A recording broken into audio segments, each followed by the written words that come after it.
um consenso. Porque, na verdade, não é só uma questão de técnica, e o professor Nodari levantou e colocou o dedo na ferida e disse muito claramente, são decisões que têm um cunho político. Porque, a partir do momento que eu escolho a metodologia, que eu escolho como eu vou olhar para essa questão, eu já sei o resultado que eu vou ter. E, enfim, se nós estamos diante de uma instância colegiada multidisciplinar, por que será que, quando falam da CTN-Bio, dizem existem os cientistas e os outros? E, normalmente, me incluem nos outros, dizendo, para que a gente precisa? Não é o caso, graças a Deus, do Dr. Finardi, que muito honra a minha presença lá e com quem nós temos conseguido ter um diálogo e avançar, Dr. Finardi, em muitas questões de processo, de procedimento administrativo, etc. e tal. Mas eu já ouvi, em reunião do SBPC, da Sociedade Brasileira para o Progresso da Ciência, que nós precisaríamos apenas de biologistas moleculares ali naquela casa.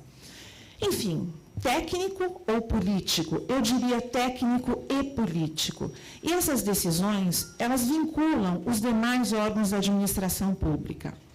Mas nós poderíamos fazer algumas indagações a título de reflexão. Quando é que a CTN-Bio determinou que se realizasse um licenciamento ambiental? Uma vez? 2 vezes? 3 vezes? Nunca. NUNCA, nunca.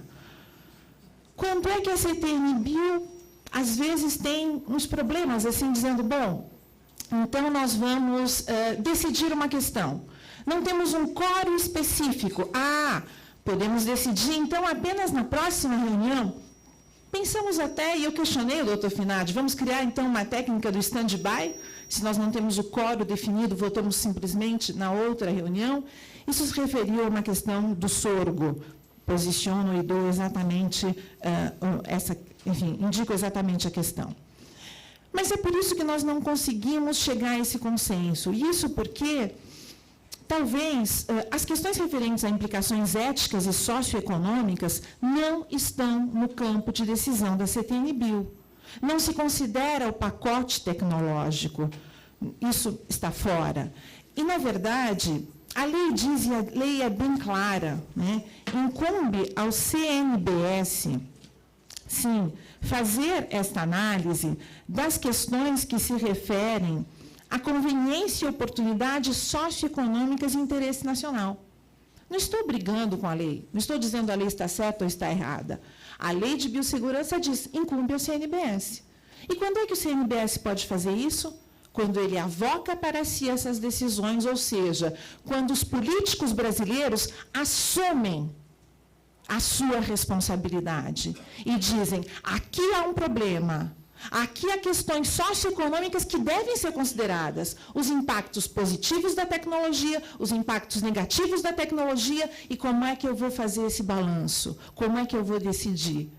Mas, na verdade, os políticos têm feito o quê? Porque eles nunca avocaram para si essa competência. Eles podem ser a última fase de um recurso administrativo ou, então, via os órgãos de fiscalização, Anvisa e IBAMA, chegarem a posicionarem-se. Nesse sentido, e nas ocasiões em que o CNBS foi chamado a se posicionar, foi muito mais fácil dizer, eu lavo as minhas mãos. É uma questão técnica. Como a CTN-Bio resolveu, decidiu, é técnico, então, por que eu, político, vou resolver esta questão? Mas há necessidade de um posicionamento político? Sim, há. A doutora Karen, Luiz, na mesa anterior, muito bem posicionaram questões que são fundamentais de serem olhadas, de serem averiguadas, analisadas, quando nós estamos tomando esse tipo de posicionamento, esse tipo de decisão. Estou falando rapidamente, porque é muita coisa para falar. E o espaço, agradeço mais uma vez ao Mário Gise, aqui presente, à doutora Sandra e ao Ministério Público Federal. Mas, enfim, são questões ambientais, questões de saúde humana, questões também de competitividade, questões também do desenvolvimento do país, que devem ser olhadas. E quando se fala que a CTN-Bio deve olhar para os ecossistemas, e o doutor Leonardo falou dos biomas, é porque em cada bioma existem vários ecossistemas. Então, dizer que esses estudos devem ser realizados nos vários biomas do Brasil, na verdade, é possibilitar menos estudos até, porque se eu dissesse que tem que ser realizado em todos os ecossistemas, enfim, eu não teria como, ou não teria como, talvez, fazer isso. Por que isso? Por que falar dos biomas? Porque há precedente jurisprudencial que indica a realização de estudo em todos os biomas. Ainda em termos das questões socioeconômicas, eu diria que há países que indagam se vão importar alimentos onde em países que liberam ou que ainda utilizam 2,4-D, como é o caso da Noruega. E, em termos dos estudos sendo realizados, a Austrália ainda está realizando estudos para saber se vai ou não banir, não o éster, mas os outros tipos do 2,4-D.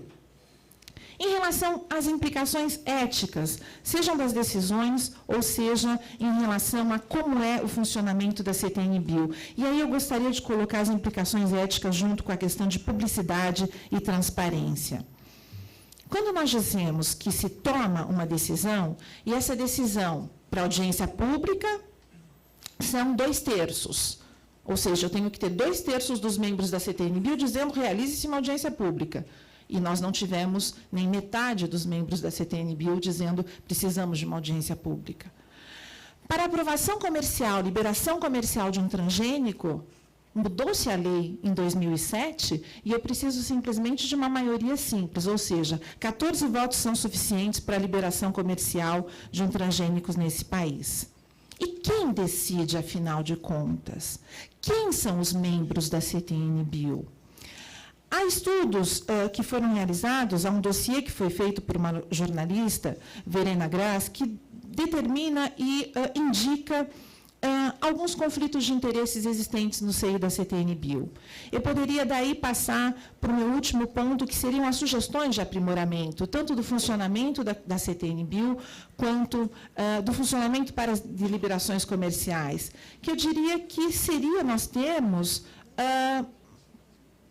algo relacionado a conflitos de interesses no sentido de declaração dos membros da CTN-Bio, das pesquisas realizadas, das consultorias realizadas, porque há consultores na CTN-Bio que fazem uma consultoria para uma indústria e depois, enfim, votam no mesmo processo que deram esse parecer para uma indústria.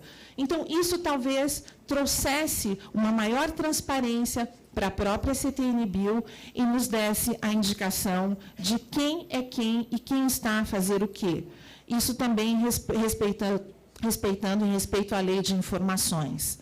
E ainda em matéria de publicidade, embora tenhamos avançado, poderíamos avançar mais, disponibilizando, por exemplo, as degravações das reuniões da CTN-Bio.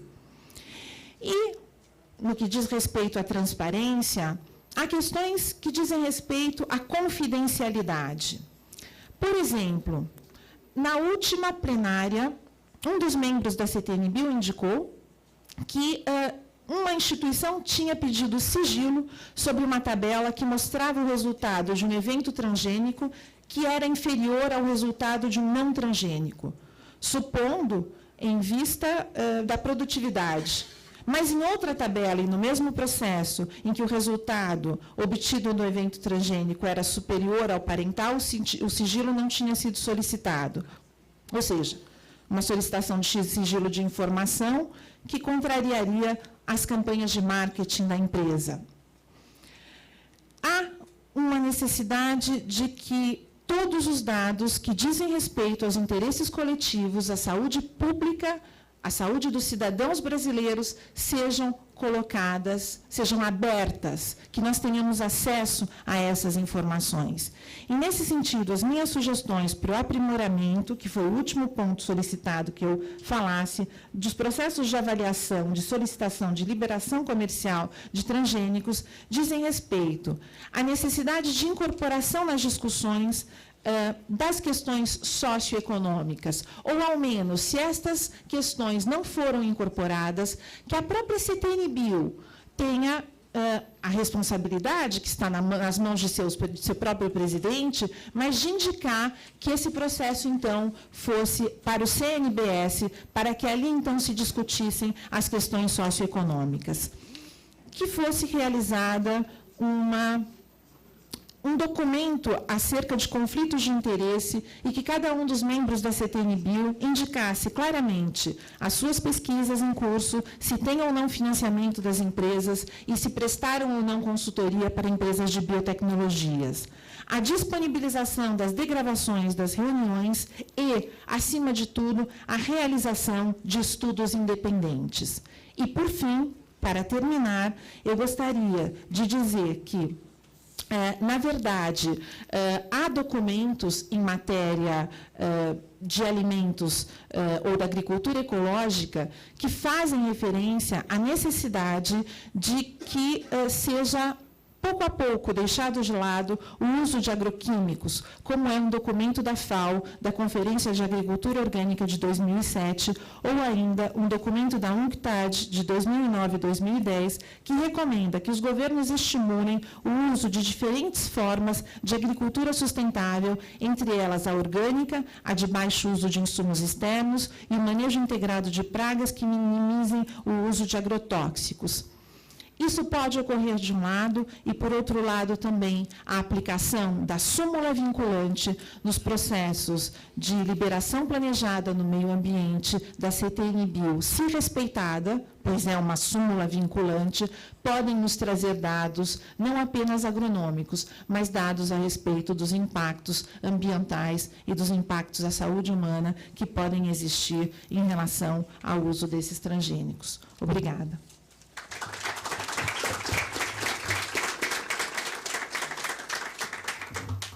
Muito obrigado, doutora Solange. Dando sequência, eu passo a palavra ao doutor Rui de Araújo Caldas, doutor em Bioquímica Vegetal, Cultura de Tecidos pela The Ohio State University, nos Estados Unidos, mestre em Nutrição Mineral de Plantas pela Escola Superior de Agricultura Luiz de Queiroz, da Universidade de São Paulo, graduado em Engenharia...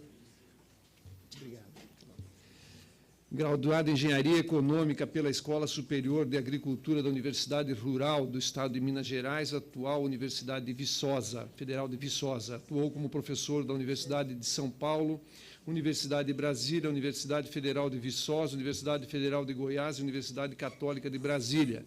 Tem contribuído na formação de políticas públicas e execução de programas estratégicos em ciência, tecnologia e inovação nos ambientes do CNPq, do Ministério da Ciência, Tecnologia e Inovação, Centro de Gestão e Estudos Estratégicos e Fundação de Apoio à Pesquisa do Distrito Federal. É membro titular da CTN-Bio. Com a palavra, o doutor Rui. Bom, antes de mais nada, eu gostaria de agradecer a oportunidade de fazer uma discussão aqui no Ministério Público. E, na verdade, estou por passar lá pelo Ministério da Ciência e Tecnologia, tentando enfrentar um grande desafio, que foi pedido pelo ministro Marco Antônio Hoppe, de coordenar a elaboração de Plano Nacional de Biotecnologia, por determinação da presidente Dilma Rousseff, após a decisão do Conselho Nacional de Ciência e Tecnologia, e com a perspectiva de que, na verdade, o Brasil está perdendo o bonde na sua inserção internacional na bioeconomia mundial. É uma estratégia, nós temos aí uns 30 anos atrasados, e certamente os sistemas produtivos no sistema vivo vão ser os que vão configurar as economias do século XXI. Quando se fala em biotecnologia, não se trata de transgenia apenas, né? Você está falando de uma gama de tecnologias que fazem parte do complexo da biotecnologia. Já entregamos ontem o primeiro trabalho, que é exatamente um trabalho com o Ministério da Saúde, dentro das PDPs, onde nós vamos ter um grande esforço nacional para produzir anticorpos monoclonais e proteínas recombinantes por transgenia, que é importante para a saúde humana, porque nós somos um importador, gastamos em torno de $4 bilhões por ano desse produto. E o governo brasileiro, então, passa com uma parceria público-privada a produzir um desses insumos. Nesse cenário, eu tenho acompanhado essa discussão há muito tempo e na realidade, acho que, como docente, que tem percebido que muitos conflitos que a gente tem, às vezes é questão de entendimento da questão, a gente, às vezes, começa a não colocar as coisas de uma forma transparente, real e com um diálogo franco e honesto entre as pessoas e fica, então, criando rótulos A, B, C e D. Isso é muito constrangedor para toda a sociedade. Acho que nós temos como agentes públicos tentar trazer o mais possível, dentro das limitações de cada um de nós, trazer fatos tomadores da verdade. Eu queria rapidamente dizer que a minha fala é muito nesse sentido de dar um pouco da minha experiência pessoal. Esse ano eu completei 53 anos de magistério, né? Já tem bastante anos dando aula, e desses 53 tem aí, seguramente uns 50 anos nessa área. Então, eu queria dizer o seguinte, na verdade, genes, promotores e vetores de expressão são entes que compõem os diferentes sistemas vivos. E obviamente, esse negócio aqui volta de cá, né? Esse que volta, né? Aí, me ajuda esse negócio. Bom, são entes amplamente distribuídos na natureza. Eu queria depois também dizer o seguinte, sempre a gente tem essa questão, eu estou alimentando com alimento, eventualmente o DNA pode entrar no meu sistema, etc. Uma vez eu discutindo com o Dom Morelli, falei, olha, puxa vida, Deus é tão perfeito, nos faz tão bem que tudo que tem informação de fora que entra, nós conseguimos degradar no nosso sistema digestivo, não só os DNAs, mas nós estamos aí, nós degradamos todas as macromoléculas, proteínas, etc. Que se assim não fosse, o que aconteceria? Eu teria genes de fora que entrariam no meu sistema, eu teria proteínas de fora que entrariam no meu sistema, causaria alergia, e interessante é que, na verdade, essas moléculas pequenas são absorvidas e nós, com o meu sistema, com a informação que eu tenho, que meus pais me deram, eu constituo minha própria genética, né? Com os insumos que nós conseguimos aqui na nossa alimentação. Para você ter uma ideia, se assim não fosse, certamente a gente teria problemas. Uma vez, num debate com o Jean-Jacques lá no Sul, nós tivemos uma reunião, um debate na Fundação Getúlio Vargas a respeito disso, e na verdade, quando eu perguntei ao Jean-Jacques, falou, puxa, eu como transgênico, gene estranho, isso tudo vai me fazer mal, o transgênico é um veneno, essa coisa toda. Eu falei, Jean, vamos discutir. Eu apresentei um negócio desse aqui. Se assim, eu perguntei para você que você está no Sul, ele falou, estou no Sul, muito bom. Então você come churrasco, gosta de churrasco, ótimo. Quando você come um bife, um churrasco, você está comendo gene de tudo do boi. Se eventualmente o gene não fosse degradado e entrar no seu sistema, você poderia ter rabo de boi, orelha de boi e chifre de boi. Também que coisa, você não tem, pode ter chifre por outro motivo, não pelo gene do boi. E aí a gente teria um novo homo sapiens cornus, né, como diz no latim. Então, eu sempre falo com meus alunos da medicina, porque às vezes a gente fica com essa história. Então, a gente tem que entender o sistema biológico para a gente poder não cometer esse equívoco. E quando, às vezes, você está definindo uma bela causa, mas você traz uma afirmação dessa, sua causa cai por terra. Então, tem que ter fundamento para você defender uma determinada causa. E, obviamente, se você tem uma ideia, eu fiz essa estimativa, se eu comia 8 coisas diferentes na minha dieta, eu coloco no sistema diariamente 240 mil genes, fora mais 750 chamado DNA lixo. Tudo isso é digerido. Se assim não fosse, nós seríamos verdadeiro peso, não é isso? Então, e aí no intestino, isso é interessante, isso é bem interessante de ver. A gente tem de 1.000 a 1.500 espécies de micro-organismos. Tem dentro do nosso sistema aqui, entre vírus, bactérias e tudo, a gente tem em torno de 3,3 bilhões de genes. E de 10 a 100 vezes mais trilhões de células que a gente tem dentro do nosso sistema. Então, a gente tem tudo isso dentro do nosso sistema. Para vocês terem uma noção, e não vão assustar não, hein? Na verdade, nosso corpo é capaz de fazer tudo isso, é capaz de evitar que as informações de fora cheguem dentro do nosso sistema. Isso é uma beleza do sistema vivo. E, além do mais, se vocês imaginarem, nós temos 10 vezes mais células procarióticas e 100 vezes mais células virais do que nossas próprias células humanas. E claramente, nós temos praticamente, cada um de vocês tem 1 quilo de micro-organismo. Quando você toma um antibiótico violento, mata tudo, você perde 1 quilo de peso. Ou seja, nós temos 1 quilo de micro-organismo no nosso sistema. E esses compostos são úteis para nós. Hoje, essa parte do microbioma humano, uma das coisas muito importantes, controle de diabetes, obesidade, e toda essa questão hormonal, tudo está relacionado com essa preservação da nossa flora intestinal. Não há troca transgênica entre esses grupos e as células nossas. Não tem nenhuma evidência científica sólida mostrando que a troca de informação entre aqueles bilhões de genes dentro do nosso sistema com as nossas próprias células. E na transgenia, na verdade, a gente tem poucos entes que a gente coloca. A gente coloca 1 a 3, às vezes 4 genes, num total, normalmente, de um organismo que tem 30 mil genes do órgão receptor. Bom, aí essas coisas todas eu vou passar, que já foi mais que discutida, sobre as atribuições da CTN-Bio, da CNBS, e isso... Esse aqui é daquela outra etapa, tá? Não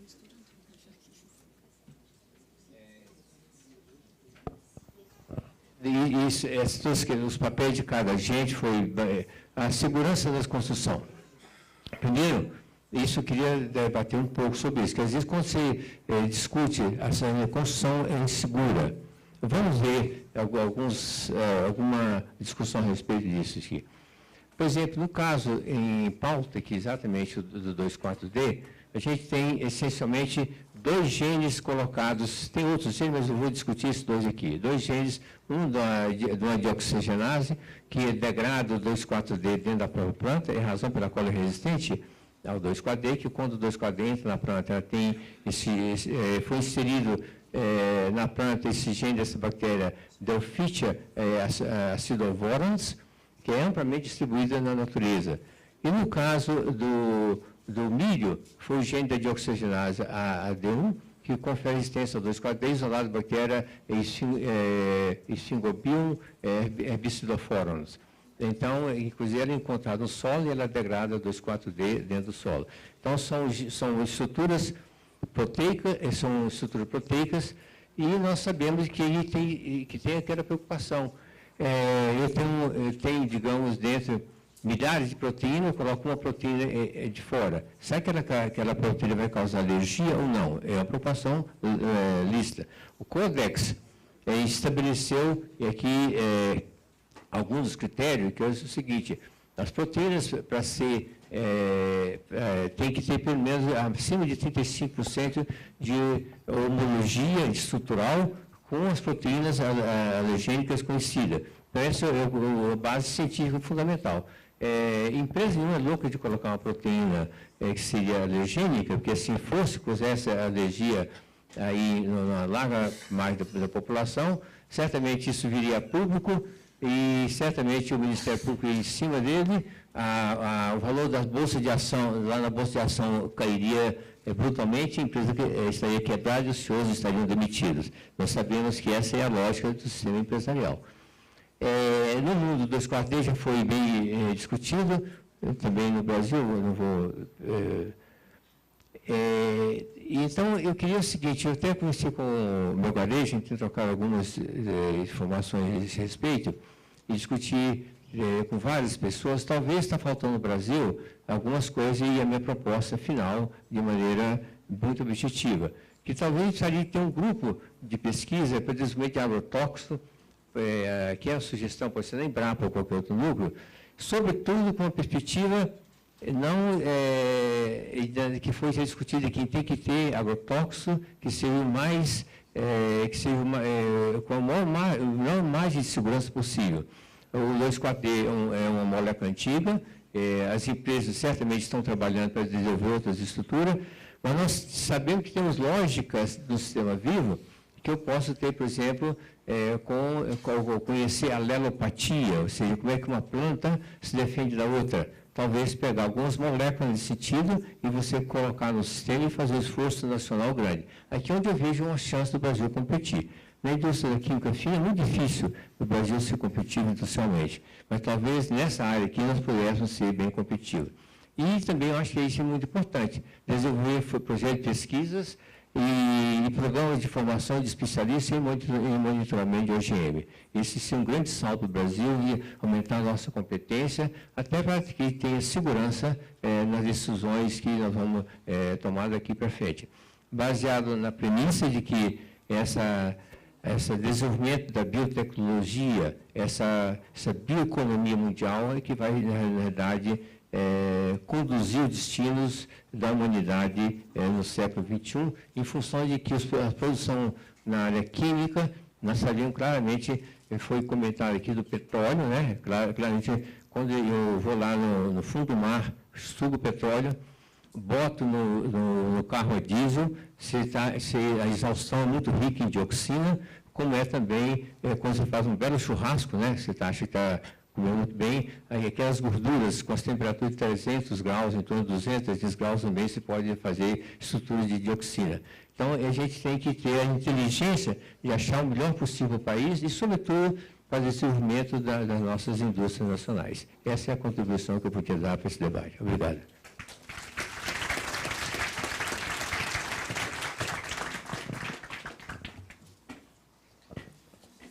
Muito obrigado, professor Rui. Na sequência, então, passo a palavra ao doutor Pablo Rubem Mariconda, mestre e doutor em Filosofia da Ciência pela Universidade de São Paulo, graduado em Filosofia pela mesma universidade. É professor titular de Teoria do Conhecimento e Filosofia da Ciência do Departamento de Filosofia da Universidade de São Paulo desde 2005. É atualmente coordenador do projeto temático Gênese e Significado da Tecnociência, das relações entre ciência, tecnologia e sociedade, da Fundação do Amparo à Pesquisa do Estado de São Paulo, FAPESP. Com a palavra, doutor Paulo. Bom, aceitando o convite que me foi enviado pela 4ª Câmara de Coordenação e Revisão do Ministério Público Federal para participar como expositor do 3º painel desta audiência pública, faço hoje a seguinte apresentação sobre o papel da Comissão Técnica Nacional de Biossegurança na sociedade. Em primeiro lugar, quanto à estrutura e à composição da CTN-Bio, do ponto de vista formal, elas parecem adequadas a uma comissão técnica que baseará suas decisões principalmente em análises de risco padrão e de eficácia técnica. Entretanto, 3 considerações são aqui importantes. Primeiro, a composição da comissão não é de todo transparente. É difícil acessar a composição atual da comissão. Há membros constantemente ausentes, há aparentemente constante troca de representantes dos ministérios, há ministérios que não nomeiam representantes, não há indicação clara de mandatos, isto é, do mandato de cada um, etc. Segundo, o funcionamento da comissão não é transparente. Não consegui descobrir, só aqui, nas exposições, como as decisões são obtidas, com que quórum, maioria simples dos presentes, maioria simples dos membros, maioria absoluta dos membros. As decisões, por outro lado, não é dada ampla publicidade e não parece haver interesse de manter o público informado ou de ter um canal aberto de interlocução com a sociedade civil. Terceiro, constituída como comissão técnica, a CTN-Bio tem condições de garantir a eficácia de produtos tolerantes ao agrotóxico, isto é, que aquelas sementes, quando plantadas, serão altamente produtivas e resistirão às aplicações do agrotóxico, produzindo um arroz de bom tamanho, de bom aspecto, comercializável, etc. Mas a comissão não tem como garantir que não haverá danos à saúde e malefícios ao meio ambiente e à sociedade, a menos que sejam realizadas pesquisas científicas independentes sobre os efeitos dos alimentos transgênicos tolerantes a agrotóxicos na saúde da população, sobre os efeitos das pulverizações de agrotóxicos para o ar ambiente e para os cursos de água, sobre a taxa de poluição em áreas que sofrem esse tipo de intervenção tecnológica e etc. Em suma, a CTN-Bio não tem como exercer a necessária precaução científica de assegurar-se, por meio de pesquisas empíricas científicas, das consequências ambientais, sociais, para a saúde, etc., da aplicação em larga escala de produtos transgênicos tolerantes a agrotóxicos, de manejo comprovadamente poluentes. Particularmente, no contexto dos efeitos sobre a saúde, há 3 aspectos a considerar. Primeiro, a ingestão dos próprios transgênicos. Segundo, a ingestão dos resíduos de pesticidas e herbicidas. Terceiro, a exposição a pesticidas e herbicidas utilizados nos manejos das lavouras. Convém aqui explicitar que a alegação de que a análise técnica de risco padrão é suficiente para os propósitos de regulamentação possui profundas consequências éticas, pois permite que a CTN-Bio ignore informações, evidências e dados sobre os efeitos colaterais associados ao uso extensivo e intensivo de organismos tolerantes a agrotóxicos. Chegamos, assim, ao segundo ponto proposto para esta intervenção. As decisões da CTN-Bio têm evidentes implicações éticas.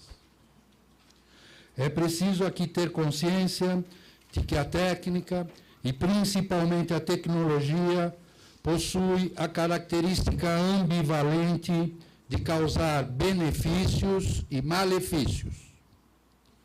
Desde o mais simples utensílio até o mais sofisticado e complexo aparelho, exibem essa característica ambivalente.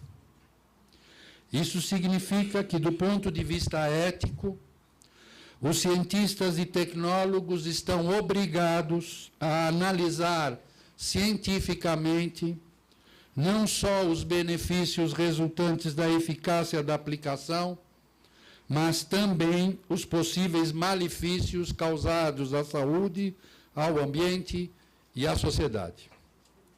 Uma decisão equilibrada eticamente é a que procura assegurar-se de que os malefícios não superem os benefícios visados. Para isso, é preciso exercer constantemente a precaução, não como impedimento às pesquisas, mas, ao contrário, como uma demanda por mais pesquisas. Assim, para assegurar o equilíbrio do juízo ético, é necessário que mais pesquisas científicas sejam realizadas sobre os efeitos do uso extensivo desses organismos para a saúde, para o ambiente e para a sociedade. As liberações de uso comercial em grande escala, por tempo indeterminado e sem monitoramento e reavaliações periódicas, correm o risco de serem decisões com sérias consequências éticas, causando, em alguns casos, danos irreversíveis que exigem reparação. As liberações de produtos, sementes, agrotóxicos, fertilizantes químicos, que já sofreram restrições de uso e proibições com base em pesquisa científica em outros países, frente às consequências causadas pela possível liberação ao uso, também podem ser ética e legalmente responsabilizadas.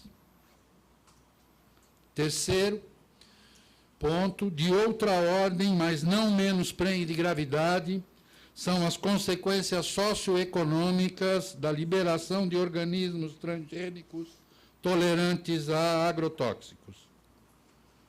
Ambiental e tecnicamente, a liberação intensifica a excessiva concentração de monoculturas por extensas áreas, perda drástica de diversidade vegetal e de variedades, falta de cobertura vegetal, empobrecimento do solo e poluição de mananciais e rios. Essa drástica e extensiva modificação do meio ambiente vem acompanhada da desorganização de sistemas produtivos tradicionais mais diversificados ou põe em risco programas alternativos de agricultura familiar, de agroecologia, de agricultura orgânica, etc. As consequências aqui são para a soberania alimentar da nação e para a sua diversidade produtiva. Novamente, a CTN-Bio não tem competência, enquanto órgão técnico de biossegurança, para avaliar as consequências socioambientais nas áreas de planejamento econômico e social.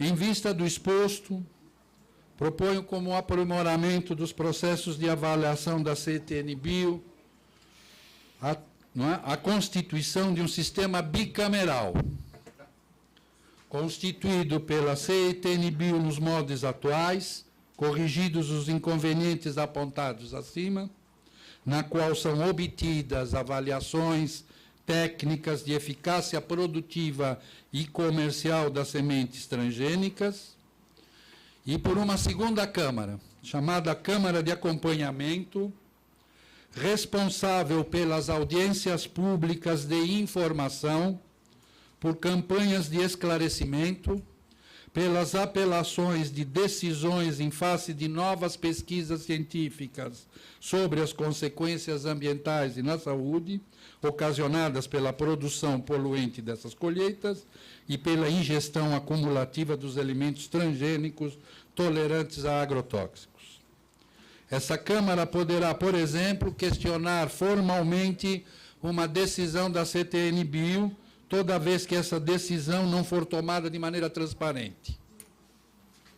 A Câmara de Acompanhamento teria, assim, uma dupla função, a saber, manter a capilaridade de comunicação entre a sociedade e as decisões técnicas da CTN-Bio e, ao mesmo tempo, servir como fórum de apelação, recurso e revisão, no qual se pode fazer valer a exigência da responsabilidade para a saúde, para o ambiente e para a sociedade, por parte dos proponentes de sementes transgênicas tolerantes a agrotóxicos, os quais devem ser instados a colaborar e financiar pesquisas científicas independentes sobre os efeitos desses produtos. A Câmara pode, dentro de suas atribuições, até mesmo induzir pesquisas científicas quando sentir que não há evidências suficientes para considerar o que é seguro o uso extensivo e intensivo de colheitas tolerantes a agrotóxicos. Quanto à composição dessa Câmara, ela deveria ser presidida pelo Ministério Público Federal, enquanto instância técnica de ordenamento jurídico a que estão sujeitas as próprias liberações comerciais da CTN-Bio, e deve ser constituída, em parte, por cientistas e especialistas, né, e membros da sociedade civil ligadas aos agricultores, aos trabalhadores rurais, aos consumidores, aos habitantes do entorno de áreas de uso extensivo e intensivo de agrotóxicos, de insumos e fertilizantes químicos. É isso. Obrigado. Muito obrigado, doutor Pablo Rubem Mariconda. Passamos imediatamente. Eu consulto. Tem mais alguma manifestação? Não, só as que estão aqui. Então traz aqui. Aí encerramos, né? Considerando, né, enfim, que há inscritos. O sétimo inscrito que não entregou, por isso a gente está. Como é que é? O sétimo que pegou a ficha não entregou. Aí a gente esperou. Dois. Então não entregou, não entregou. Então tem 6 aqui, 5 aqui, Isso, 11. então, Olha, nós temos 12 inscritos. 14 inscritos, na verdade, são bastante gente. Eu vou tomar a liberdade de fazer, pedir que cada manifestante tenha 2 minutos para fazer a sua colocação. Oi?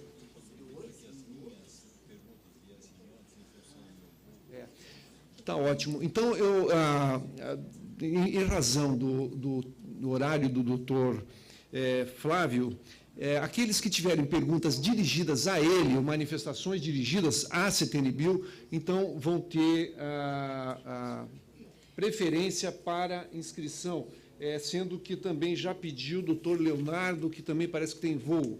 Então, eu já convido o doutor Leonardo, 2 minutos, doutor Leonardo. É dirigida à presidência. Tá ok.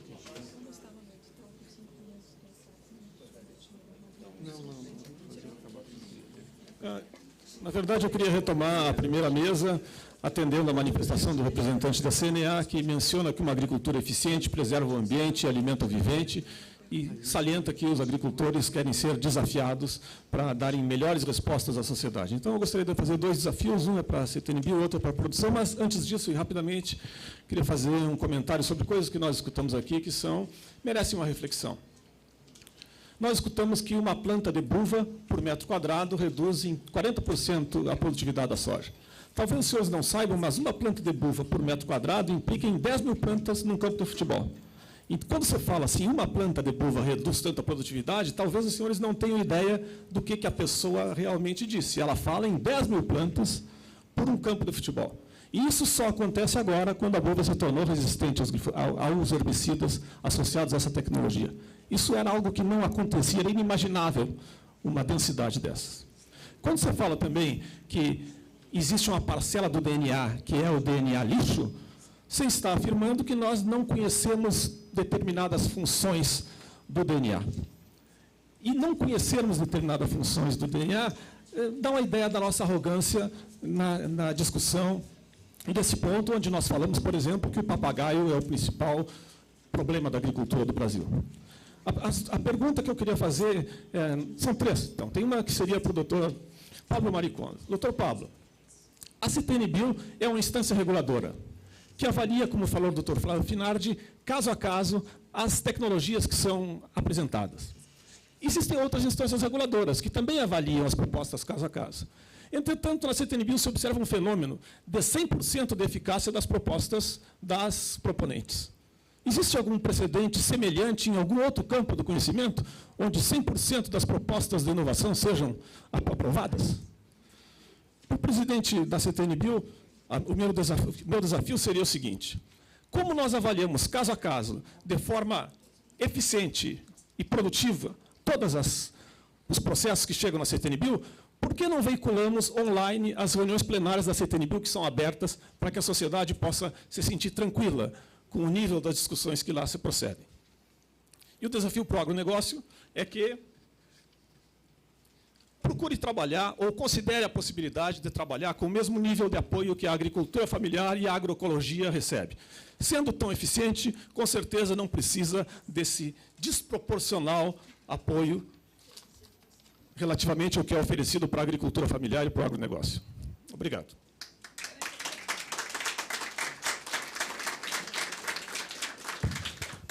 Eu passaria aqui ao senhor Paulo Paes de Andrade, que parece que também tem um questionamento que é dirigido a uma resposta que talvez deva ser feita pelo doutor Flávio. Então, passo 2 minutos, por favor. Eu agradeço a oportunidade de poder rapidamente comentar aqui sobre o funcionamento da CETINI-Bio. Durante 6 anos eu militei também na CETINI-Bio e pude verificar que a CETINI-Bio tem suas reuniões abertas, os documentos estão em grande parte disponíveis online. O que não está online pode ser obtido da CETINI-Bio, exceto aquilo que é protegido pela Lei da Propriedade Industrial. E, de uma forma geral, a CETINI-Bio é, de todas as instituições que eu conheço públicas, a mais aberta. Vocês não podem comparecer a reuniões do PROCON, a maior parte das reuniões da Anvisa, a maior parte das reuniões do IBAMA, tudo isso é fechado. Mas a CETINI-Bio é aberta ao público, todo mundo pode ir. Agora, eu não sei se é possível, naturalmente, não seria talvez muito caro e muito tedioso, transmitir pela televisão as reuniões da CETINI-Bio, mas não custa tentar, umas vezes acho que não faz mal nenhum. O que eu queria dizer é o seguinte para vocês, rapidamente. A função da CETINI-Bio é fazer avaliação de risco. O resto é com o Conselho Nacional de Biossegurança. Misturar essas duas coisas, como propôs a mesa aqui, em alguns casos, é perigoso, porque os membros da CETINI-Bio não são especialistas em análise de risco. Eles são, quando muito, especialistas em avaliação de risco, que é uma coisa muito mais estreita. Então, quando a gente foge para tentar fazer análise de risco numa comissão que não tem essa formação, nós acabaremos cometendo erros graves. Para isso, existe o Conselho Nacional de Biossegurança. Se o Conselho Nacional de Biossegurança não se reúne, que se convoque o Conselho. São 11 ministros presididos pela Casa Civil, então as pessoas que acham que há problemas socioeconômicos devem se dirigir diretamente à Casa Civil e pedir que eles analisem os pareceres da CETINI-Bio, que ficam suspensos por 30 dias esperando o parecer do Conselho Nacional de Biossegurança. Por fim, essa questão e várias outras estão tratadas num documento que vários cientistas, que estão todos aqui presentes, assinaram, e que eu, respeitosamente, gostaria de perguntar ao nosso procurador qual é o procedimento para que esse documento seja anexado, de alguma forma, à audiência. E nós temos 2 cópias, eu poderia lhe entregar uma aqui, pessoalmente, e a outra seria protocolada. Aí eu sigo as recomendações da audiência, da coordenação da audiência. Posso entregar, então, ao senhor?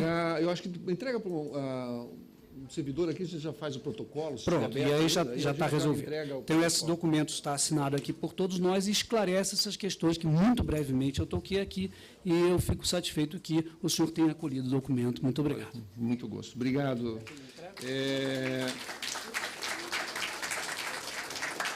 O senhor Paulo César Mendes Ramos também parece ter uma questão a CETINI-Bio.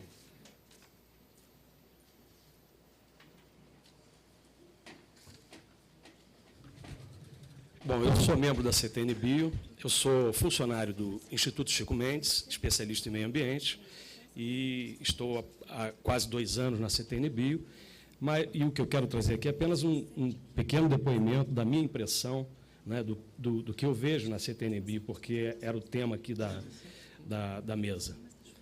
Bem, foi muito rápido perceber que a CETINI-Bio tem uma grande dificuldade para fazer aquilo que deveria estar fazendo, que é biossegurança nesse país, né? Esse é o meu entendimento, né?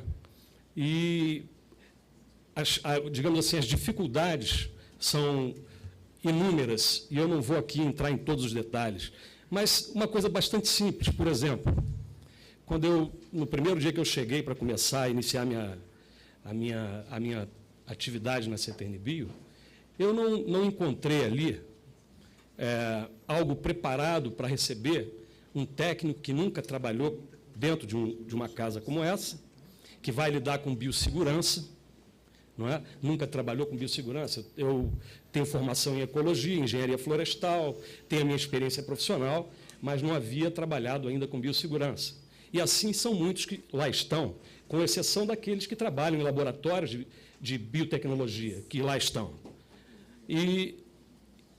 Então, não existe um procedimento para que aquele que chega a casa e nunca trabalhou com esse assunto tenha um treinamento, passe por que seria uma coisa, eu acho que óbvia, né?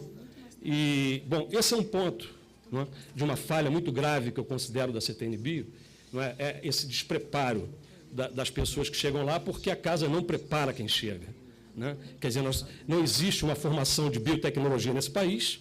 Eu acabo de vir de um curso que foi realizado pelo GENOC, que é uma organização norueguesa que dá assistência de treinamento em biossegurança para os países em desenvolvimento, para a Ásia, para a África, para o Brasil, enfim, para onde não existe formação em biossegurança. Então, são pequenas coisas, mas eu acho que são importantes de serem tratadas aqui, né? E, por último, eu insisto novamente naquela questão, não é, do princípio da precaução, que não é observado dentro da CTN-Bio também. Isso é uma coisa muito óbvia. Todos os pedidos praticamente são aprovados. Isso aqui está sendo repetidamente falado, não é? Então, o princípio da segurança no país, ele, dentro da CTN-Bio, ele não opera. Obrigado. Obrigado. Bom, nós temos mais uma pessoa para falar, a doutora Magna Zanoni, e eu vou ler duas perguntas enquanto isso, e aí o doutor Flávio falar suas considerações finais.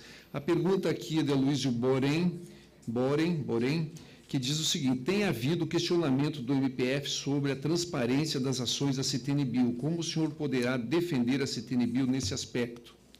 E o outro é de Marco Pavarino. A CTN-Bio está cumprindo as orientações normativas que o CNBS expediu em 2008, de que os estudos de impacto deveriam ser realizados mesmo após a liberação feitas à época. Então, passo a palavra por 2 minutos para a doutora Magna. 3 minutos. Bom, eu, antes de tudo, só queria criticar uma frase do ex-membro da CTN-Bio, Paulo, que falou antes de mim, para dizer: a CTN-Bio é aberta para todos. Eu quero dizer que a CTN-Bio foi aberta para todos graças à intervenção nossa, do movimento minoritário da CTN-Bio e sua luta junto ao Ministério Público. Quando doutora Maria foi designada pelo Ministério Público para participar da CTN-Bio, nós ouvimos comentários do tipo: isso aqui virou numa ditadura, estamos igual ao tempo da ditadura, porque agora mandam um controlador aqui dentro para saber o que se passa. Então, essa frase, que já foi dita 2 vezes hoje de manhã, deve ser banida. Bom, em segundo lugar, eu queria fazer a minha intervenção, vou falar também rápido, mas se eu passar de 50 segundos, o senhor me permita. Eu me comprazo aqui com a intervenção do nosso filósofo e fico muito contente de ser brasileira quando eu escuto um professor e pesquisador em filosofia da ciência. Hoje em dia, é a filosofia que mostrará muitos dos caminhos, não é a biotecnologia. Eu quero... o doutor Finardi não estava no meu tempo de CTN-Bio, mas foi o tempo de muitos embates. Era o doutor Colli, na época, presidente, que eu considero uma pessoa e um pesquisador tendencioso. Bom, eu explicarei para quem quiser depois. Eu quero falar na estrutura da CTN-Bio, porque essa CTN-Bio foi imposta à sociedade civil brasileira por uma escolha onde haviam 140 e tantos dossiês de cientistas que se propuseram para fazer parte, e esta comissão, que não se conhece, do Ministério da Ciência e Tecnologia, escolheu 20, dos membros, digamos 27, 12 cientistas verdadeiros. Os outros, mesmo tendo doutorado, carreiras científicas, vindos de ministérios e de não governamentais, doutorado obrigatório, eram a segunda classe da CTN-Bio. E desses 12, eram todos a favor da transgenia e todos a favor do agrotóxico e da biotecnologia.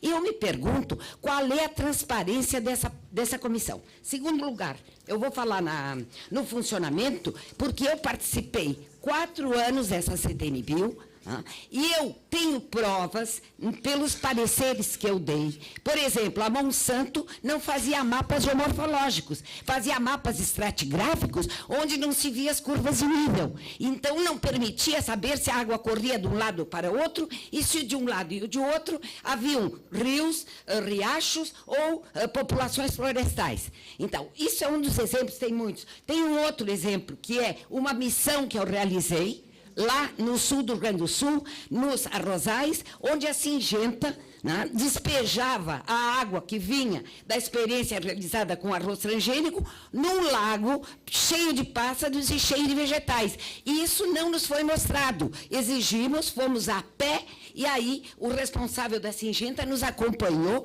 até a parte onde estava a diversidade biológica. Bom, eu poderia ir muito além nisso, eu não vou ter tempo, né, mas eu gostaria de dizer que é realmente uma anticomissão. E comissão, se diz assim, antidemocrática. Eu acho que não adianta lutar pela democracia no Brasil se nas pequenas instâncias, nos pequenos grupos que têm responsabilidades maiores, a gente não enfrentar essa questão. Como é que eu posso, como autoridade constituída, Ministério da Ciência e Tecnologia, nomear 12 especialistas da questão sem nenhuma transparência, portas fechadas? E eu acho que tem muito cientista no Brasil que tem condições de dar a sua opinião sobre a escolha de cientistas. E por último, com essa frase eu vou terminar, eu acho assim que, dentro mesmo da CTNBio, o funcionamento é torto, desculpem a palavra, é torto, porque ele sempre, digamos, as discussões e as decisões, por tergiversações, chegam sempre a uma maioria que aprova os transgênicos. Então, em nome da democracia, eu acho que outra CTNBio tem que ser constituída e, como disse o colega precedente, uma CTNBio pela biossegurança e não pela biotecnologia. Muito obrigada. Obrigado. Então, eu passo a palavra ao doutor Finardi, só registrando aqui que também há um questionamento sobre se há membros da CTNBio que prestam ou prestaram assessoria a empresas de biotecnologia. Aí passo, então, a palavra ao doutor Finardi, considerando que ele está com o voo marcado aí, apressado para... Tá bem. Bem, eu agradeço a participação e a oportunidade de estar aqui, fazer os esclarecimentos. Eu acho que a melhor resposta a todos esses questionamentos que foram feitos aqui é a minha tranquilidade ao falar sobre a composição e a estrutura da CTNBio. Eu não vou falar 50 segundos, porque agora nós tivemos os 50 segundos mais longos da nossa época, então nós vamos apenas falar sobre as questões que foram colocadas aqui e que merecem uma resposta um pouquinho mais objetiva. Já começando a partir da intervenção da doutora Solange, que falou que nós usávamos 2 critérios, quórum específico para uma situação ou para outra. Eu avisei a Solange, antes dela sair, que eu ia fazer uma contestação ao pronunciamento dela. Quero especificar que não existem 2 quórums, existe um quórum só. E esse quórum é de maioria absoluta. E 14 votos é aquele que nós contamos para qualquer deliberação sobre a CTNBio. Passando para outros tópicos aqui, que foram ditos já, que inclusive o Pablo, que acabou falando sobre a adequação, inadequação e transparência da CTNBio, nós temos muito a oferecer, inclusive ao Pablo, que eu acho que não teve nenhuma experiência prática na CTNBio e talvez não tenha esta visão da dinâmica da CTNBio por dentro da CTNBio e apenas por dados coletados da rede de computadores. Se o Pablo tivesse se dirigido a qualquer membro da CTNBio que está aqui presente, dos assessores, teria conseguido todas essas informações. Inclusive, e no site, talvez por uma falta de experiência, dá para nós conseguirmos praticamente todas as informações que você apontou aqui, que não são transparentes.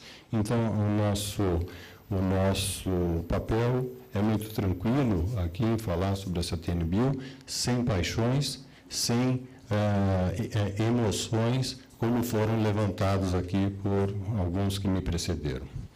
Bem, então, foi falado também que o monitoramento não tem prazo, a liberação não tem prazo, não tem monitoramento, isso tudo não é verdade. Nós fazemos e os monitoramentos são feitos após uma liberação comercial e tem um prazo de 5 anos para que se faça todo o relatório. E fora isso, que a empresa que comercializa uma semente vai sempre ter o ônus de responder a cada processo que se apresente. Depois, mais especificamente sobre as questões, eu vou apresentar algumas questões sobre transparência. Eu acho que eu já falei suficientemente sobre transparência, respondendo ao Borém e ao Leonardo Melgarejo, nosso colega lá da comissão.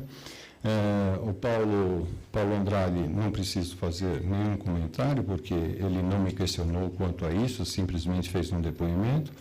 E o Paulo César, a grande dificuldade de fazer a biotecnologia que você colocou, Paulo, eu acho que está sendo sanada. Nós não tínhamos, assim como você, eu também entrei sem nenhum tipo de preparo anterior para mostrar o que é um processo, o que é uma liberação comercial, uma liberação planejada e tudo mais. A gente foi pegando um pouquinho no tranco essa terminologia e a sistemática de avaliação. Hoje já está sendo diferente, nós estamos tendo cursos apoiados por iniciativa de alguns colegas, e nós devemos promover um curso que vai ser apoiado pelo CNPq, e devemos começar isso já em fevereiro ou março para a ministração desse curso. Além disso, foi dito aqui por alguém que fez uma pergunta e me remeteu ao monitoramento. O monitoramento existe, existem regras de monitoramento que nós estamos discutindo, que nós estamos submetendo à aprovação. Alguns dos processos já foram aprovados e existe uma necessidade de maior discussão sobre migração de monitoramento de um plano para o outro, e assim nós estamos levando. Finalmente, eu deixei por último essa questão que foi levantada 2 vezes aqui, que todos os produtos são aprovados. Não é a expressão correta da verdade. Por quê? Porque todos os produtos, eles chegam a ser aprovados depois de quanto tempo de análise? Eles voltam para as empresas, são questionados, as empresas devolvem o material, são feitas diligências e essas diligências entram para a nova avaliação. Isso desde os tempos da doutora Magda, e o Paulo também tem acompanhado isso, e vários outros que levantaram essas questões. Então, no nosso ponto de vista, nós estamos cumprindo a lei, nós estamos fazendo todas as avaliações que estão ao nosso alcance e na nossa disposição, na nossa dedicação, porque desde que foi criada essa comissão, hoje nós já temos 50 e, se não me engano, 55 produtos, sendo que desses aprovados, nós temos diversas vacinas que vêm apenas para importação e aplicação em gado, né, na pecuária. Então, esses são os produtos. Nós temos 37 produtos para agricultura aprovados e teremos ainda vários outros que estão sendo analisados. Nossa comissão é aberta, sim. Nós recebemos a todos. Essa comissão pode ser acompanhada e que pode ser uma opção nossa transmitir pela internet. Nós tivemos problemas em criar o o CIB, que é o Sistema de Informações em Biotecnologia, por problema da empresa que foi licitada a fazer isso. Então, mas todas as informações têm ido para o site, inclusive as manifestações contrárias aos pareceres vêm ao final de cada processo de liberação comercial. Esta é a nossa posição e nós nos colocamos aqui à disposição não só de quem fez as perguntas, mas também do Ministério Público. Temos uma colaboração muito boa e um entendimento muito bom com o Ministério Público. O doutor Giese esteve já em nossa comissão por diversas vezes, já fez pronunciamentos entre nós, assim como os demais colegas aqui do Ministério Público que já estiveram entre nós e têm acompanhado as nossas decisões. Muito obrigado e perdão pela saída, mas esse foi o horário que marcaram o meu voo. Muito obrigado, doutor Flávio Finardi.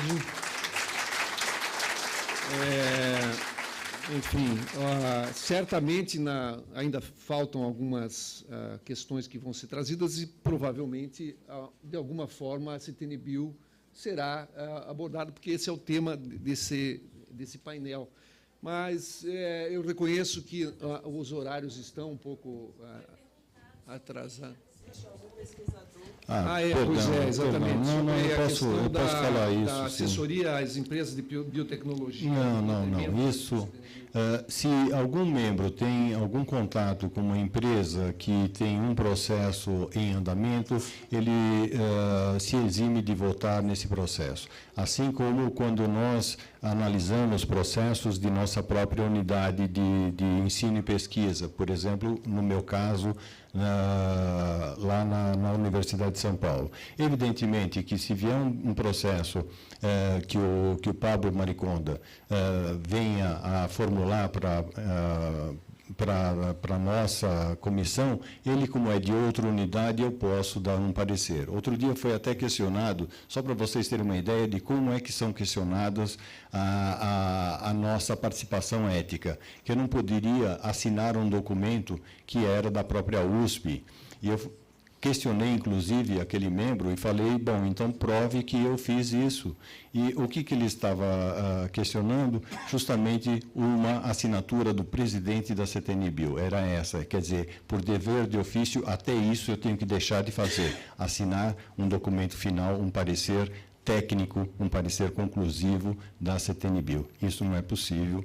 Quer dizer, a ética vai sempre no sentido de impedir que aquele membro faça uma participação indevida num julgamento de um processo. Mas o dever do presidente é pôr a sua assinatura a todos os processos que vêm para ele, para essa finalidade. Muito obrigado. Muito obrigado, doutor Finardi. Eu passo, então, agradecendo a participação e pedindo desculpas pelo atraso que, enfim, acabou ocasionando aí esse... Obrigado. Pela sequência, eu passo, então, por 2 minutos a Eduardo Romano, pesquisador da Embrapa.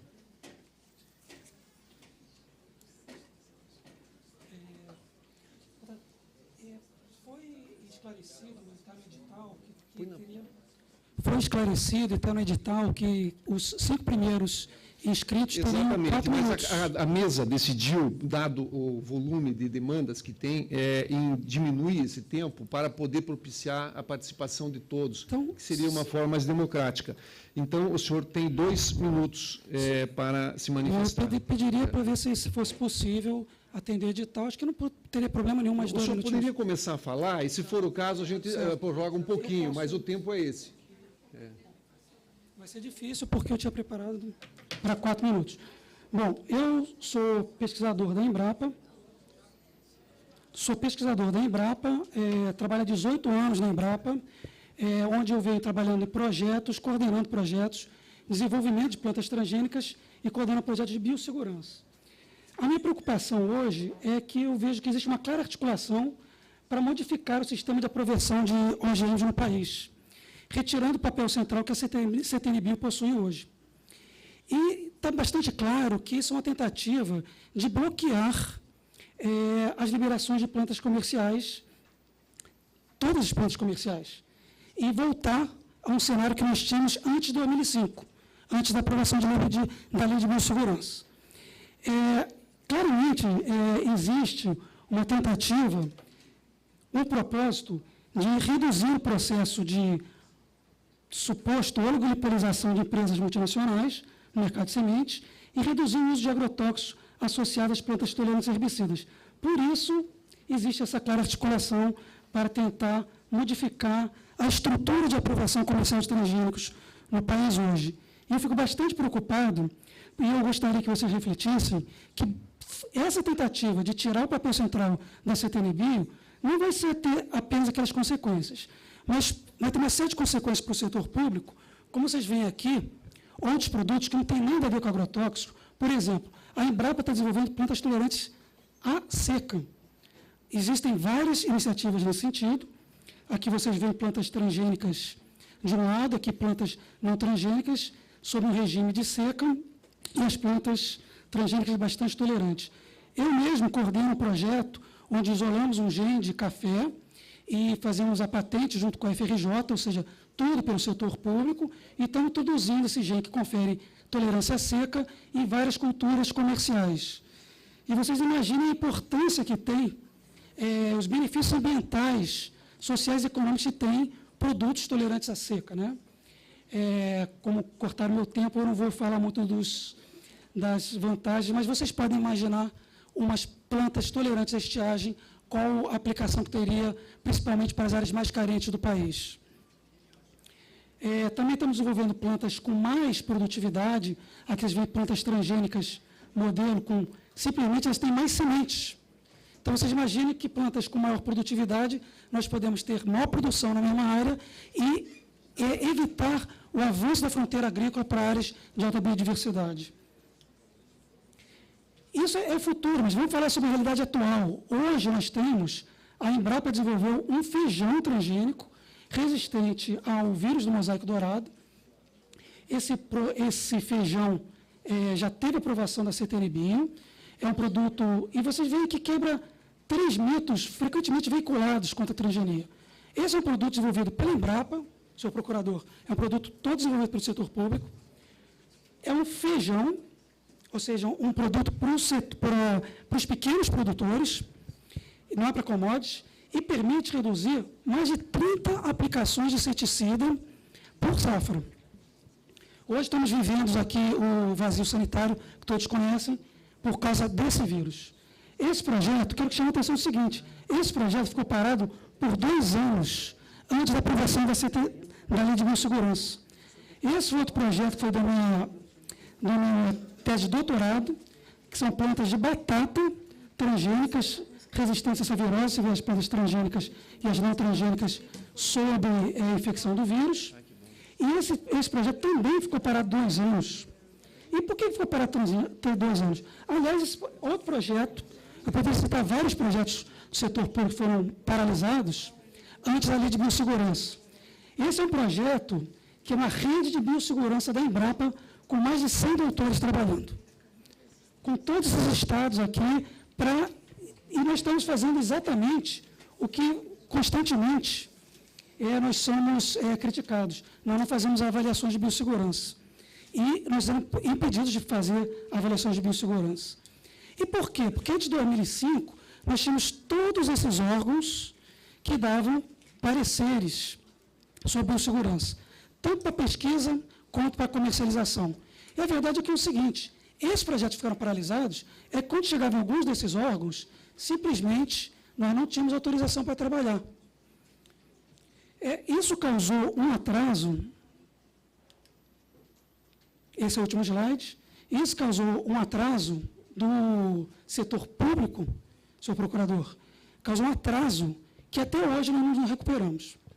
Nós estamos tentando recuperar esse atraso, estamos trabalhando bastante para isso, e eu queria chamar a atenção que, ao contrário do que estavam falando, da questão da oligopolização, e por isso tentam impedir a transgenia, o que houve foi um agravamento da oligopolização. Aqui, mostra as empresas que foram adquiridas, as pequenas empresas foram adquiridas por grandes empresas, e a Embrapa, que tinha um mercado extremamente expressivo no mercado de sementes, todos conhecem qual é a situação da Embrapa hoje, que está na imprensa. Nós perdemos mercado, porque tivemos um impedimento nas nossas pesquisas em transgenia. Boa parte das sementes da Embrapa hoje, que a Embrapa vendia, são as sementes hoje transgênicas. E como nós fomos impedidos de desenvolver produtos transgênicos, nós perdemos mercado e isso não é bom para o país. Isso comprometeu, eu quero que chame a atenção, comprometeu o desenvolvimento de vários produtos de cunho social, culturas, como feijão e mandioca, e projetos voltados para um meio ambiente sustentável, como projetos de resistência a doenças. Eu mostrei o feijão, que pode reduzir 30 aplicações de agrotóxico por safra, tolerância à seca, aumento nutricional, nós temos alface com maior ácido fólico, e com consequência, e também, como nós desenvolvemos commodities, qual o problema para o consumidor? Aumento dos preços dos produtos. Se houvesse uma coexistência do setor público e privado no mercado de sementes, com certeza nós teríamos um cenário mais adequado para o país. Então, basicamente é isso. Eu queria apenas deixar para reflexão que eu acho que os tomadores de opinião e os tomadores de decisão, como os senhores do Ministério Público, eu gostaria que vocês tentássemos todos avaliar de uma forma mais racional as consequências de deixar influenciar por algumas questões, às vezes ideológicas, e que podem trazer consequências sociais, econômicas e ambientais negativas para o nosso país. Obrigado. Obrigado, doutor Romano. O seu tempo acabou sendo o tempo do edital, viu? Passamos, então, ao Fabrício Moraes Rosa, engenheiro agrônomo, Associação Brasileira de Produtores de Soja. Olha, pedindo a gentileza de encurtar o tempo para a gente Perfeitamente. poder permitir. Na verdade, eu me dou por satisfeito com a maioria das informações que foram colocadas hoje aqui. Eu sou engenheiro agrônomo, então, tecnicamente, eu avalio os fatos e vi que perfeitamente, seja do ponto de vista do 2,4-D, seja do ponto de vista dos eventos transgênicos, há sim segurança na utilização desses produtos no campo. Vejo perfeitamente que a CTN-Bio não descumpriu nenhum dos ritos, nada daquilo que está preconizado na legislação, por isso há sim, na verdade, uma segurança no trabalho que é feito por essa entidade.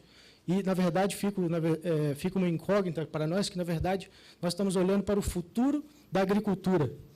E, como foi colocado aqui mais cedo, na verdade, quando você entrou com a soja resistente a herbicidas, houve um benefício muito grande, sim, para os Estados Unidos, para a Argentina, e principalmente para o Rio Grande do Sul. As lavouras eram muito sujas e elas tinham dificuldade para o controle de mato. Depois que entrou esses eventos, houve, na verdade, uma recuperação da produtividade que havia nesses países. E o Brasil também se beneficiou disso muito. Mas nós não estamos falando apenas, como foi colocado aqui, de eventos resistentes a herbicidas. Nós estamos falando de eventos resistentes a insetos, nós estamos falando de estresse à seca, e tudo isso traz um benefício muito grande para os produtores. E nós estamos falando aqui, na verdade, do oposto do que foi colocado. Nós estamos falando de um futuro onde nós vamos utilizar muito menos agrotóxico, muito menos água, muito menos combustível, e, sem dúvida, se você tirar hoje o papel da CTN-Bio, você vai prejudicar muito o futuro da agricultura brasileira. Essa é a posição dos produtores de soja, de milho, de algodão, e faço mais uma ressalva aqui, que nós estamos falando de 5% do território brasileiro, que dá todo esse benefício para o país. Obrigado. Próximo inscrito, Afonso Adriano, engenheiro agrônomo, Federação Brasileira, Direito, puder dizer aí. Alfonso Sleites, uma sopa de letrinha. Então, boa noite, eu queria começar assim, agradecendo, é a minha segunda vez que eu estou me expondo aqui, né, por todo esse trabalho, pela oportunidade, e também ao trabalho da CTN-Bio. Todos nós já sabemos aí que a agricultura, o agronegócio, emprega 33% aí da mão de obra. E há 13 anos ela vem trazendo superávit na balança comercial. Uma preocupação que me veio com todo esse debate é a questão de banir alguns herbicidas, né, para, se caso houver ou seja feito isso, né, que se estude muito bem os reflexos, né, porque vai depender da situação, no caso da fruta, aí, que nós já tivemos aí uma vez um parecer do Ministério da Agricultura, que havia muita importação de fruta temperada, fruta de caroço. Quando nós fizemos aí uma apelação junto ao Ministério da Agricultura, porque de liberação de tanta fruta, né, inclusive com produtos, resíduos de produtos que não são liberados para uso aqui no Brasil, mas que vinham na fruta importada, eles falaram que era um acordo comercial.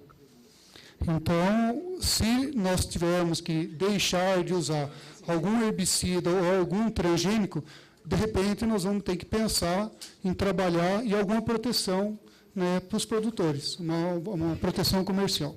Acho que é isso que eu gostaria de dizer. Obrigado. Acho que é procedente a preocupação, né? Tratamento isonômico. Bom, as demais aqui são todas perguntas, colocações que estão incluídas no excesso do prazo aqui, mas a gente está permitindo a todos. Tem uma solicitação da doutora Marijane, que parece que tem um voo, e 2 minutos, doutora Marijane.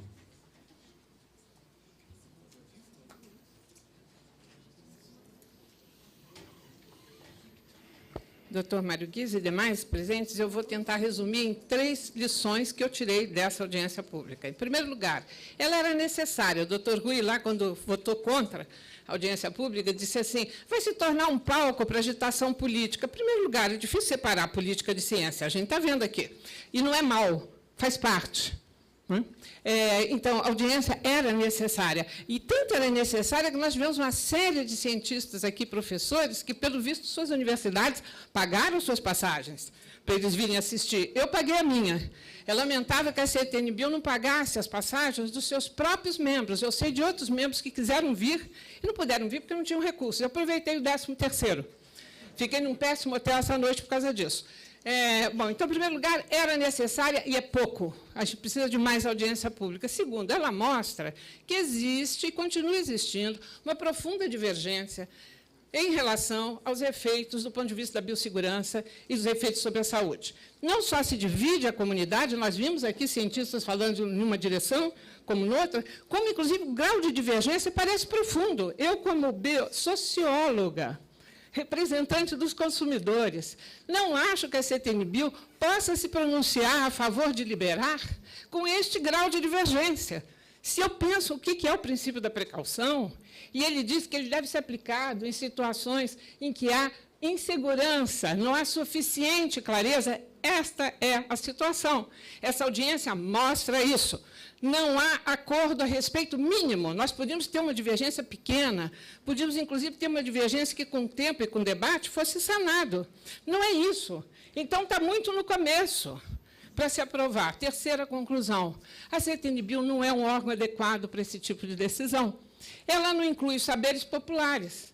É preciso ser doutor para participar. E vem cá, os nossos camponeses não sabem nada de agricultura? Só a turma formada nas universidades, em agronomia? Só as empresas sabem a respeito disso? Não inclui saberes populares, não inclui especialidades diversas. Nós temos uma predominância de biotecnólogos, não especialistas em outras áreas que seriam tão importantes quanto, e essa foi uma proposta que foi descartada na época em que estava se formando essa CTNBio. E, finalmente, o único órgão de recurso que tem, o Conselho Nacional de Biossegurança, na única vez que ele foi chamado, ele disse o seguinte, nós não vamos nos manifestar sobre esse assunto. Quem entende é a CTNBio. Não há órgão de recurso. E se decide sobre a biossegurança e a saúde da população numa votação como se fosse uma assembleia sindical ou como se fosse o parlamento votando uma lei qualquer. Esse não é o órgão adequado para essa responsabilidade. Obrigado, doutora Marijane. Já tem um ditado popular que fala que, né, o cientista, né, com todo o respeito aos cientistas, que todo mundo tem essa pretensão, mas que sabe muito de muito pouco, né? Então, o conhecimento popular, de fato, seria muito bem-vindo nessa conversa. O próximo é Ricardo Hallich, professor da universitário da Agronomia, Universidade Estadual de Londrina. Ele está aqui, não?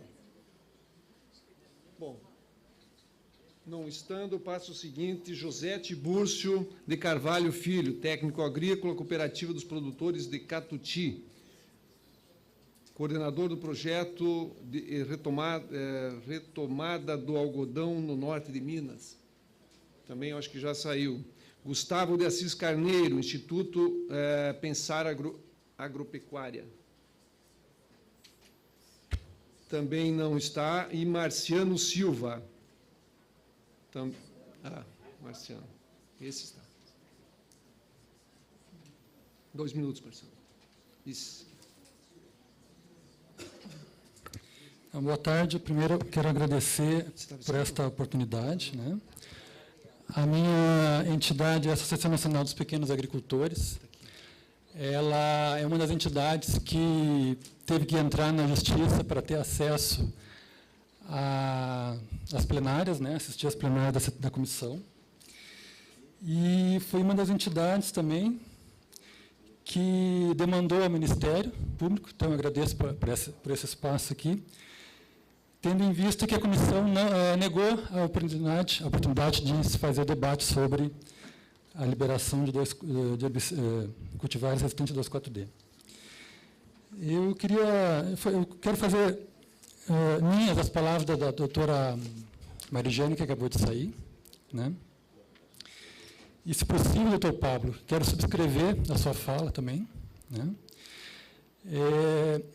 Eu também falo pelos agricultores lá do Rio Grande do Sul, que agora que estão com suas lavouras limpas, onde há um pé de soja para cada um pé de uva, ou vice-versa, porque é difícil distinguir qual é o primeiro que vem na lavoura, né, na paisagem. Também sou agrônomo, tive uma boa formação sólida lá na Universidade Federal do Rio Grande do Sul, tive aqui 2 professores que já não estão mais aqui. Não me sinto capacitado de avaliar tal qual esses processos, devido à impossibilidade de acessar as informações que chegam para a comissão, né? Eu queria sugerir, então, ao Ministério Público, e corroborando a companheira que estava ali com uma faixa, que se pudesse fazer uma varredura, um pente fino, não somente na CETENBio, mas também na Anvisa, né? Estamos numa situação de desmonte do aparato regulador, né? A Anvisa, o IBAMA já há muitos anos, né?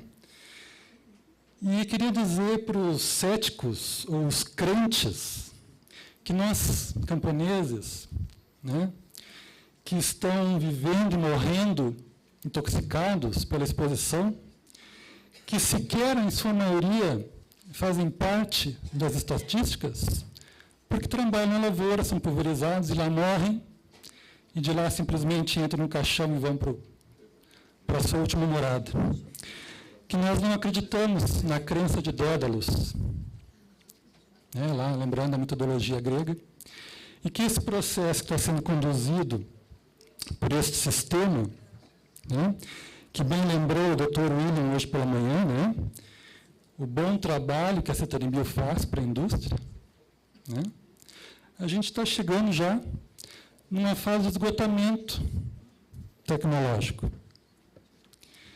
Não temos muito tempo. Estamos sofrendo um processo drástico de erosão genética pela contaminação das nossas variedades crioulas, tradicionais, ou seja lá que nome que dão, né? As pessoas estão morrendo, como mencionei antes. E queria dizer, para finalizar, doutor Mário, doutor Anselmo, que está aqui presente, os demais não estão mais, que sim, precisamos de outros espaços para debater esta e outras questões. E o doutor Rui, que aqui se encontra, representante do Ministério da Ciência e Tecnologia, que encaminha ao seu ministro para providenciar, então, essa sugestão que o doutor Melgarejo deixou aqui, né, que possibilite outras pessoas, que a sociedade civil possa participar de uma forma mais efetiva desse processo de discussão, né? O som dos aplausos que escutamos aqui durante hoje reflete a impossibilidade, a inacessibilidade da grande maioria da sociedade civil de participar desse processo. Obrigado. Obrigado. Como último inscrito, Gabriel Fernandes, agrônomo, na instituição ASPTA mesmo, é isso. 2 minutos. comunicando que nós estamos transmitindo ao vivo essa audiência pública e nós temos 20 minutos de tempo para encerrar ela, porque encerra a transmissão. Então, obrigado, por isso doutor. esse aperto aqui para nós fazermos o fechamento aí com as considerações dos nossos palestrantes. Obrigado, doutor Gysi. Foi levantada uma questão aqui durante o dia sobre o papel do CNBS, né, o Conselho de Ministros. É um órgão ativo ou é um órgão inativo? Né? Participa ou não participa das decisões da CTNBio? Então, se relembrar alguns dados foram apresentados também, de 2008 para cá, foram mais ou menos 50 aprovações, 50 liberações comerciais de diferentes produtos transgênicos, mais ou menos 35 sementes, variedades diferentes, e mais ou menos 15 vacinas para uso na produção animal. Então, até para ver se a gente consegue ajudar a entender se o CNBS tem ou não participado, eu pediria para o doutor Rui, representante do MCT, que ele, se ele não poderia nos indicar, de 2008 para cá, no período dessas 50 liberações comerciais, um ato do CNBS. Né? Um ato que a CTNBio, algum processo que a CTNBio, dentre esses 50, algum processo que a CTNBio remeteu ao CNBS, convocando a participar da decisão final, avaliação socioeconômica, conforme previsto na lei, ou o caminho inverso, um ato dentre 50 produtos que foram liberados para uso comercial, em que o CNBS tenha orientado a CTNBio, ou remetido para a CTNBio, algum pedido de informação ou alguma orientação sobre como proceder. Obrigado. Obrigado. Bom, vou passar, então, as considerações finais dos palestrantes, mas também gostaria só de fazer uma pergunta ao doutor Pablo. Enfim, o seguinte, os afetados pelo veneno são os mesmos que se beneficiam dele? Caso negativo, como resolver essa equação? Passo a palavra ao doutor Rui e após ao doutor Pablo. Para as considerações finais. Bom, eu acho o seguinte, nós estamos na realidade, a gente tem um grande dilema que a gente tem que trabalhar essa questão. Eu acho que existe, de um lado, uma demanda para a produção, principalmente para a segurança alimentar e ter superávit de exportação. A nossa economia está estruturada nessa base, primeiro você reestrutura a economia de outra forma, mas na atual reestruturação da economia, na verdade, o superávit de exportação das coisas fundamentais hoje para você manter a economia. E tem também um desafio muito grande, que é exatamente como é que você vai manter também a agricultura familiar. Eu acho que é muitas das angústias das pessoas aqui é exatamente isso. Como é que eu posso manter uma agricultura familiar e que a pessoa pode fixar? Eu conversei longamente com o meu garejo a respeito disso. Inclusive, a minha irmã mais nova, ela era assentada no assentamento de Paracatu. Nós somos uma família bem humilde, né? Então, era assentada lá. E sobreviver no assentamento não é fácil, não, gente. Não é fácil, não.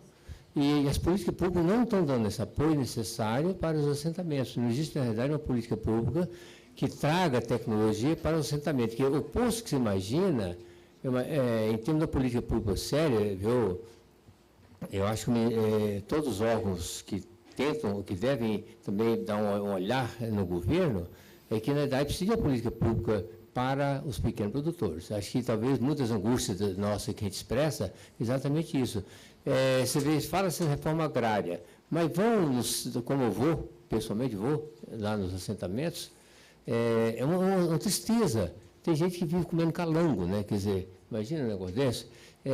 Tem gente que não tem a mínima condição de sobrevivência e não tem aparatos que organizem cooperativa, e os pequenos produtores são os que precisam de mais tecnologia para aumentar veja bem, mas não se fala em transgenia, estou falando de tecnologias que aumentam a produtividade, fixação de nitrogênio, solubilidade dos nutrientes que tem no solo, aprender a fazer consórcios de maneira que você possa ter, tem uma série de tecnologias, além do processo de transformação do produto. Quando fui diretor do CNPq, nós fizemos um projeto aqui com o Cristóvão, que era o projeto PROVE. Não sei quem lembrou dessa época, que alguém nós fizemos um projeto, você tinha as cooperativas agregando valor, o CNPq deu todo o apoio para a estruturação das mini indústrias, com toda a qualidade, a Anvisa aprovou, porque tinha todo o controle de qualidade, e eles colocaram o municipais de autônomo no Carrefour. Foi um upgrade muito grande na qualidade de todo o pessoal dos assentamentos aqui de Brasília. E isso implicou de você ter, quem produzia iogurte para fornecer o Carrefour, tinha leveduras bem adequadas para aquilo, tinha um treinamento, tinha a pasteurização doméstica, no Ministério de ter grandes aparatos, aprovado e colocado. Mas, de repente, a política pública mudou. Na época entrou o Roriz, e no dia seguinte a gente tirou todo o apoio da Secretaria de Agricultura e o projeto foi para as cucuias, desculpa a expressão. Então, acho que esse é um grande desafio que nós temos. Do lado da produtividade agrícola, aí a gente tem que refletir. Às vezes, o Eduardo Romano colocou questões fundamentais. Existe algumas genes necessários para aumentar, digamos, resistência à seca, resistência a vírus, resistência a bactérias e fungos, que você não tem naquele mesmo gênero, não tem como. Você tem que buscar em outro gênero, então não tem como você fazer naquele gênero. E é uma pena que a questão do feijão transgênico da Embrapa foi muito deturpado, digamos, toda essa questão. Mas eu, pessoalmente, acompanhei isso desde 1886. Esse esforço da Embrapa de ter um feijão que não precisa de tanta pulverização como tem hoje. Eu tive um relato recentemente, tem um agricultor em Pivô, durante a safra do feijão, pulverizou 120 vezes contra a mosca branca. E é inseticida pesado, é pesado mesmo. 120 pulverizações no ciclo. Então, quem come feijão, certamente estão tendo uma dose razoável de resíduo e de inseticida. Qual foi a lógica que o Josias e o Aragão construíram? Foi pegar uma estratégia fantástica de você evitar que, quando a mosca pica o feijão, o vírus do mosaico cresce lá no feijão. Tem que ter uma alta proteção. E, além disso, esse elemento não vai para a semente. Então, a semente é igual à semente original, não precisa de pulverização, e aí certamente se daria uma alta competitividade nos produtores de feijão. E além dos outros eventos que a Embrapa está trabalhando. Existem N eventos. O problema que, de maneira clara, procurador, que aconteceu é que, infelizmente, o Brasil não teve uma estratégia de país para entrar nessa área. Nós estamos, na década de 70, tentamos mudar o governo de todo jeito e nunca houve uma política nacional para fazer isso. O que aconteceu? As grandes empresas internacionais, com um grande aporte de recursos, desenvolveu vários eventos e, claro, sob a sua lógica comercial, eventos resistentes aos herbicidas que estavam dentro do próprio processo industrial. E, embora são eventos que têm suas vantagens, inclusive foi largamente discutido, e, na verdade, o país está carente de ter uma política para desenvolvimento. Então, acho que essa é a reflexão que a gente tem que fazer. Não poder tomar nenhuma atitude emocional. A gente tem um projeto de país que nós somos todos nós, como brasileiros, construí-lo. Muito obrigado, doutor Rui Caldas, pelas suas considerações. Passo, então, então... CNPS.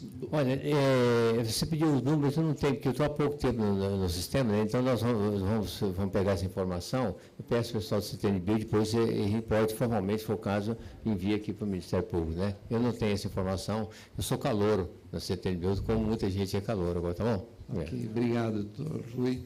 Doutor Pablo Mariconda. Os mais afetados são os mais beneficiados, é isso? Isso. Não, acho que não. Só há um beneficiado, que é a grande companhia, a multinacional, e todos nós somos afetados. Não é?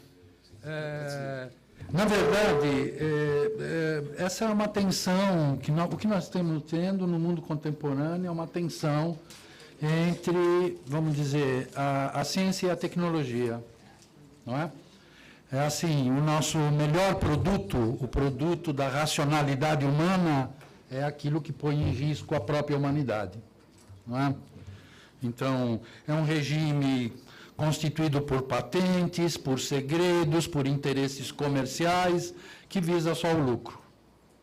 Não é? Impede a ciência de agir, porque as patentes são uma maneira de impedir pesquisa sobre os efeitos, não é? E sistematicamente, tanto nas indústrias farmacêuticas como nas indústrias, não é, ligadas ao setor de sementes e agrotóxicos, etc., não é, elas possuem esse problema de não fornecer os dados, de fraudar frequentemente dados, não é? O que tem posto é um problema novo, que se origina, é um problema do nosso século, e é um problema que tem que ser legislado sobre ele, não é? Quer dizer, quem frauda dado científico é um sujeito que tem que ser condenado, ele tem que ser julgado e condenado, ele não pode mentir. Não é? Quer dizer, a ciência é alguma coisa que não pode, ele não pode fraudar dados. Quem frauda dados, uma companhia que frauda dados, não é? Ela está cometendo um crime contra a humanidade. O problema é, eu vou agora avançar um pouco mais, o problema é a 5ª emenda americana, que instituiu a ideia de que companhias possuem personalidade e que permite que membros da companhia, diretorias e presidências, etc., ajam irresponsavelmente, sendo que a companhia que vai pagar, eles não vão pagar, eles não vão responder pelos atos e pelas decisões que tomaram.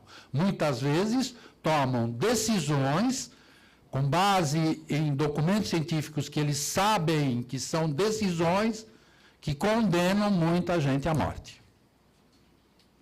E isso eu acho que não é admissível. Quanto à questão da ambivalência da tecnologia, eu vou dar só um exemplo. A energia atômica. Não é possível produzir, o Japão está sentindo isto, não é? O problema de Fukushima continua, o vazamento continua, não foi controlado até agora, certo?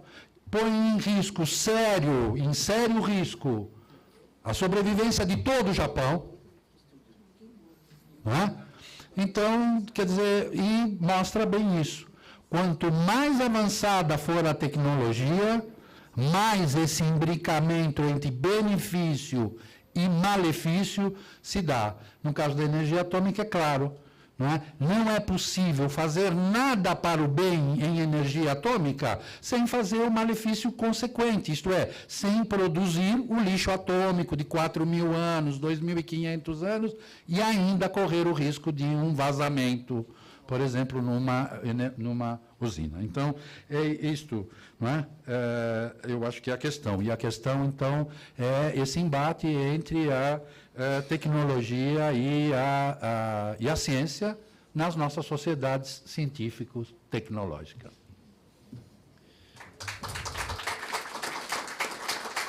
Muito obrigado ao doutor Pablo. De fato, dois aspectos, assim, enfim, eu acho que muitos aspectos, mas eu gostaria de salientar dois, que essa questão da justiça ambiental e de que aqueles que se beneficiam não são os que pagam pelo sofrimento da intoxicação, essa equação precisa ser acertada na sociedade, porque, na verdade, ela implica em injustiça ambiental clara. E, portanto, da mesma forma como já houve na questão do cigarro, responsabilização das empresas pelos danos causados à sociedade, enfim, aos custos sociais, enfim, das doenças, e que, enfim, além do sofrimento pessoal, o custo social, enfim, da manutenção de hospitais, etc., para o tratamento de pessoas que sofrem as consequências dessa política. Portanto, e outro aspecto que ficou bem claro é o fato da necessidade do Ministério Público ter feito essa audiência pública por conta da ausência ou da resistência do órgão que, infelizmente, o doutor Finardi não está aqui, mas de possibilitar, e espero que isso propicie no futuro, que a CTN-Bio tenha essa sensibilidade de que, quando demandada, né, Rui, que agora o doutor Rui é membro da CITENBio, quando demandada, tome a iniciativa, abra um espaço para um debate franco, aberto e sem medo, porque, na verdade, eu penso que os pesquisadores da CITENBio não têm o dever de defender ninguém, não têm o dever de acobertar ninguém. Na verdade, se tem problema a empresa, o problema é da empresa. O trabalho da CITENBio é um trabalho que deve ser isento e voltado especialmente com os olhos para o interesse público. Bom, com essas considerações, eu dou por encerrada, então, a nossa audiência pública, agradecendo a presença de todos, especialmente dos nossos colaboradores, palestrantes, aos servidores da Câmara, que trabalharam intensamente para que esse evento pudesse acontecer com sucesso. Muito obrigado a todos.